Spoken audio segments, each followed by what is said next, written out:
ವಾಗ್ಮಿಗಳು, ನಿರೂಪಕರು, ನಮ್ಮೆಲ್ಲರ ಸ್ಫೂರ್ತಿ ಅವರ ಮಾತುಗಳು. ಸ್ವಾಗತಿಸೋಣ ಜೋರಾದ ಚಪ್ಪಾಳೆಗಳ ಮೂಲಕ ಇಂದಿನ ಉದ್ಘಾಟನಾ ಸಮಾರಂಭದ ಕೇಂದ್ರ ಬಿಂದು ಶ್ರೀ ರಮೇಶ್ ಅರವಿಂದ್ ಅವರು. ಸ್ಫೂರ್ತಿಯಿಂದ ಮಾತನಾಡಲಿಕ್ಕೆ ಬರ್ತಾರೆ ರಮೇಶ್ ಅವರಿಗೆ ನಮ್ಮ ಪ್ರೀತಿಯಿಂದ ಚಪ್ಪಾಳೆ ಮೂಲಕ ಸ್ವಾಗತ.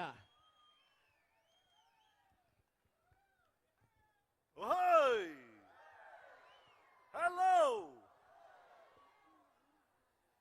ಮಾನ್ಯ ಸಚಿವರಾದ ಜಮೀರ್ ಅಹಮದ್ ಖಾನ್ ಅವರಿಗೆ, ಮಾನ್ಯ ಸಚಿವರಾದ ಶಿವರಾಜ್ ತಂಗಡಗಿ ಅವರಿಗೆ, ಜಿಲ್ಲಾಧಿಕಾರಿಯಾದ ದಿವಾಕರ್ ಅವರಿಗೆ, ಈ ಸ್ಥಳೀಯ ಶಾಸಕರು, ಶ್ರೇಷ್ಠರು, ಹಿರಿಯರು ಹಲವರು ಬಂದಿದ್ದೀರಿ. ನಮ್ಮ ಚಿತ್ರರಂಗದ ಪೂಜಾ ಗಾಂಧಿ ಅವರು, ಪ್ರೇಮ ಅವರು, ಎಲ್ಲಾ ಕಲಾವಿದರಿಗೂ, ಇಲ್ಲಿ ವೇದಿಕೆಯಲ್ಲಿ ಸೇರಿರುವಂತ ಪೂಜ್ಯ ಸ್ವಾಮೀಜಿ ಅವರು ಬಂದಿದ್ದಾರೆ.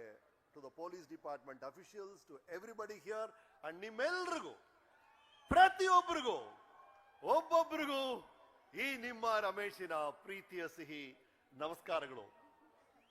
ಏನ್ ಚಂದ ಇದೆ ಗೊತ್ತೇನ್ರಿ, ಇಲ್ಲಿಂದ ನೋಡಕ್ಕೆ ಏನ್ ಅದ್ಭುತವಾಗಿದೆ ಗೊತ್ತೇನೋ. ಜನಸಾಗರ ಅಂದ್ರೆ ಇದು. ನಾವೆಲ್ಲ ಚಿಕ್ಕವರಾಗಿದ್ದಾಗ ನಮ್ ಹಿರಿಯರು ಹೇಳೋರು, ಇಂದ್ರ ಇದಲ್ಲ ಅವನು ದೇವರಿಗೆಲ್ಲ ಹೆಡ್, ಅವನಿಗೆ 1000 ಕಣ್ಣುಗಳಂತೆ ಇಂದ್ರನಿಗೆ. ಎಲ್ಲ ಕಡೆ ನೋಡ್ಕೋಬೇಕಲ್ಲ, ಪ್ರಪಂಚದ ಎಲ್ಲ ಕಡೆ ನೋಡ್ಕೋಬೇಕಲ್ಲ, 1000 ಕಣ್ಣುಗಳು ಅಂತ. ಆಗ ನಮ್ಮ ಹಿರಿಯರು ಹೇಳೋರು, ನಮ್ಮೆಲ್ರಿಗೂ ಇಂದ್ರಂತರ 1000 ಕಣ್ಣುಗಳಿರ್ಬೇಕು. ಯಾಕಂದ್ರೆ ಹಂಪಿ ಅಂತ ಸುಂದರವಾದ ಜಾಗವನ್ನು ನೋಡಕ್ಕೆ 2 ಕಣ್ಣು ಸಾಲಲ್ಲ, 1000 ಕಣ್ಣುಗಳು ಬೇಕು ಅಂತ. ಸಹಸ್ರ ನಯನವಾಗಿರ್ಬೇಕು ನಾವು. ಹಂಪಿ ಅಂದ್ರೇನೆ ಸೌಂದರ್ಯ. ಅಂತ ಒಂದು ಸುಂದರವಾದ ಜಾಗದಲ್ಲಿ ಇಲ್ಲಿ ಈಗ ಲಕ್ಷಾಂತರ ಕನ್ನಡಿಗರ ಕಣ್ಣು ಕಾಣ್ತಾ ಇದೆಯಲ್ಲ, ಇದಕ್ಕಿಂತ ಅದ್ಭುತವಾದ ದೃಶ್ಯ ಏನಿರುತ್ತೆ ಹೇಳಿ. ಅಲ್ಲಿ ಹಿಂದೆ ಹಂಪಿ ಒಂದು ಸೌಂದರ್ಯ ಅಂದ್ರೆ ನೀವೆಲ್ಲ ಇಷ್ಟು ದೊಡ್ಡ ರೀತಿಯಲ್ಲಿ ಇಲ್ಲಿ ಸೇರಿದಿರಲ್ಲ, ಅದು ಅಷ್ಟೇ ಸೌಂದರ್ಯ. ಆ ಸೌಂದರ್ಯನ ಈ ಸೌಂದರ್ಯ ಕೈ ಕುಲುಕ್ದಾಗಿದೆ. ಎಂತ ಅದ್ಭುತವಾದಂತ ಸಮಾರಂಭ ಇದು ಜಮೀರ್ ಸರ್, ಎಂತ ಅದ್ಭುತವಾದ ಸಮಾರಂಭ. ಅಲ್ಲಿ ಬೆಂಗಳೂರಲ್ಲಿ ನ್ಯಾಷನಲ್ ಕಾಲೇಜಿಂದ ಲಾಲ್ಬಾಗ್ ಒಂದು ಫ್ಲೈಓವರು, ಲಾಲ್ಬಾಗಿಂದ ಕಬ್ಬನ್ ಪಾರ್ಕ್ ಕಡೆ ಇನ್ನೊಂದು ಫ್ಲೈಓವರು. ಆ ತರ ಈ ಸಮಾರಂಭ ಇದೆಯಲ್ಲ, ಅದು 2025ಗೂ 15ನೇ 14ನೇ ಶತಮಾನಗೂ ಒಂದು ಫ್ಲೈಓವರ್ ಸರ್ ಇದು. ಅಂದು ಇಂದು ಎಂದು ಕನ್ನಡಿಗರು ಶ್ರೇಷ್ಠರು ಅಂತ ಸಾಬೀತು ಮಾಡುವಂತ ಸಮಾರಂಭ ಈ ಹಂಪಿ ಉತ್ಸವ. ಇದನ್ನ ಅದ್ಭುತವಾಗಿ ಆಯೋಜನೆ ಮಾಡಿದಿರ. ಅಲ್ಲ, ಸುಮ್ಮನೆ ಯೋಚನೆ ಮಾಡಿ ನೋಡಿ, ಇದು ಎಂತ ಜಾಗದಲ್ಲಿ ಇದೀವಿ ನಾವು ಅಂತ. ನಾನು ಫ್ಲೈಓವರ್ ಅಂತ, ಸೇತುವೆ ಅಂತ ಯಾಕೆ ಹೇಳಿದೆ ಅಂದ್ರೆ, ಸುಮ್ಮನೆ ಕಲ್ಪಿಸ್ಕೊಂಡು ನೋಡಿ. ಇಲ್ಲ ಹುಡುಗ ಇದೆ ನೋಡಿ, 10 ವರ್ಷ ಇರ್ಬೋದು, ಅವನ್ ಮೊಬೈಲ್ ಅಲ್ಲಿ ನನ್ನ ರೆಕಾರ್ಡ್ ಮಾಡ್ತಾನೆ. ಅದೇ ಜಾಗದಲ್ಲಿ ಅದೇ ವಯಸ್ಸಿನ ಒಬ್ಬ ಹುಡುಗ ಒಂದು ಕಾಲದಲ್ಲಿ ಇದೇ ಜಾಗದಲ್ಲಿ ಕತ್ತಿ ವರಿಸೆ ಕಲಿತಾ ಇದ್ದ. ಯಾರು? ಕೃಷ್ಣದೇವರಾಯ. ಅಲ್ಲಿ ಜಮೀರ್ ಸಾರು, ಶಿವರಾಜ್ ಸಾರು ಮಾತಾಡ್ತಿದಾರಲ್ಲ, ಅದೇ ಜಾಗದಲ್ಲಿ ಒಂದು ಕಾಲದಲ್ಲಿ ತಿಮ್ಮರಸು, ಕೃಷ್ಣದೇವರಾಯ ಚರ್ಚೆ ಮಾಡ್ತಿರ್ಬಹುದು, ಯಾರಿಗ್ ಗೊತ್ತು. ಅಲ್ಲಿ ಪ್ರೇಮ ಅವರು, ಪೂಜಾ ಗಾಂಧಿ ಕೂತಿದಾರಲ್ಲ, ಅದೇ ಜಾಗದಲ್ಲಿ ಮಹಾರಾಣಿಯರು ಓಡಾಡ್ತಿದ್ರು. ಅಲ್ಲಿ ನಿಮ್ಮ ಕಾರು ಬೈಕ್ ಎಲ್ಲ ಪಾರ್ಕ್ ಮಾಡಿದಿರಲ್ಲ ಸರ್, ಅದೇ ಜಾಗದಲ್ಲಿ ಆನೆಗಳು, ಕುದುರೆಗಳು ವಿಶ್ರಾಂತಿ ಪಡಿತಿದ್ವು. ಅಂತ ಜಾಗ ರೀ ಇದು. ಸಾಧಾರಣ ಜಾಗ ಅಲ್ಲ, ನೀವು ಸಾಧಾರಣರಲ್ಲ. ಇಂಥ ಅದ್ಭುತವಾದಂತ ಹಿನ್ನೆಲೆ ಇರುವಂತ ಹಂಪಿಯ ಜನ ನೀವು. ಅದು ನನಗೆ ಬರ್ತಿರ್ಬೇಕಾದ್ರೆ ಅನ್ನಿಸ್ತಾ ಇತ್ತು, ಈಗ ನೆಲ್ಲ ಮೊಬೈಲಲ್ಲಿ ಆ್ಯಪಲ್ಲಿ ಅಮೆಝಾನ್ ಅಂತ ಆರ್ಡರ್ ಮಾಡ್ತೀವಲ್ಲ ಸರ್, ಏನ್ ಬೇಕಾದ್ರೂ ಆರ್ಡರ್ ಮಾಡ್ಬಿಡ್ತೀವಿ. ಅಮೆಝಾನ್ ಗ್ಲೋಬಲ್ ಮಾರ್ಕೆಟ್ ಪ್ಲೇಸ್ ಅಂತಾರಲ್ಲ, ಒಂದ್ ಕಾಲದಲ್ಲಿ ಇದೇ ಜಾಗದಲ್ಲಿ ಫುಟ್ಪಾತ್ ಅಲ್ಲಿ ಚಿನ್ನ, ವಜ್ರ, ವೈಡೂರ್ಯ ಮಾರ್ತಿದ್ರಂತೆ. ಅದು ಏನೋ ಇಷ್ಟು ಮಾಣಿಕ್ಯ ಅಲ್ಲ, ಮುಷ್ಟಿಯಷ್ಟು ಸೈಜು ಮಾಣಿಕ್ಯ. ಈ ಹೂ ಮಾರ್ತಿರಲ್ಲ ಬುಟ್ಟಿಯಲ್ಲಿ, ಅದರಲ್ಲಿ ವಜ್ರಗಳನ್ನ ಮಾರೋರಂತೆ. ಅಂತ ಜಾಗ ಹಂಪಿ. ಹಾಗಾಗಿ ಆ ಕಾಲದ ಅಮೆಝಾನ್ ಹಂಪಿ ಸರ್.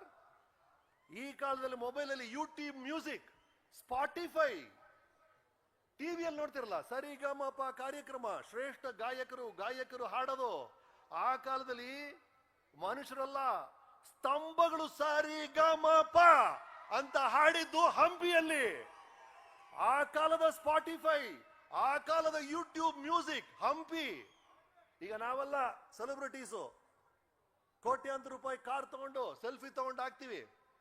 ಅದು ಡಿಪ್ರಿಸಿಯೇಷನ್ ಆಗಿ 10% 15 ವರ್ಷದಲ್ಲಿ ಗುಜರಿ ಸೇರ್ಬಿಡುತ್ತೆ.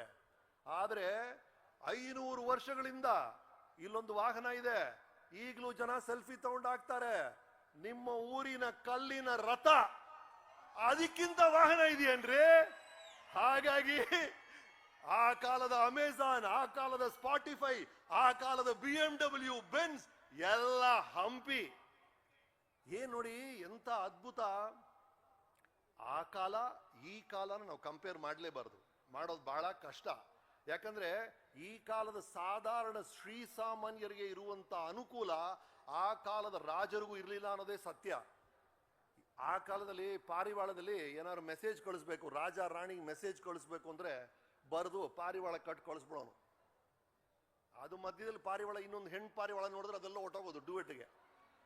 ಆದ್ರೆ ನೀವು ನಿಮ್ಮ ಗರ್ಲ್ ಫ್ರೆಂಡ್ಗೆ ಅಮೆರಿಕಾಲಿದ್ರು 1 ಸೆಕೆಂಡಲ್ಲಿ SMS ಕಳಿಸ್ತೀರಲ್ವಾ? ಮಹಾಕುಂಭಕ್ಕೆ ಹೋಗ್ಬೇಕು ಅಂದ್ರೆ ಆ ಕಾಲದಲ್ಲಿ 3 ತಿಂಗಳಾಗೋದು.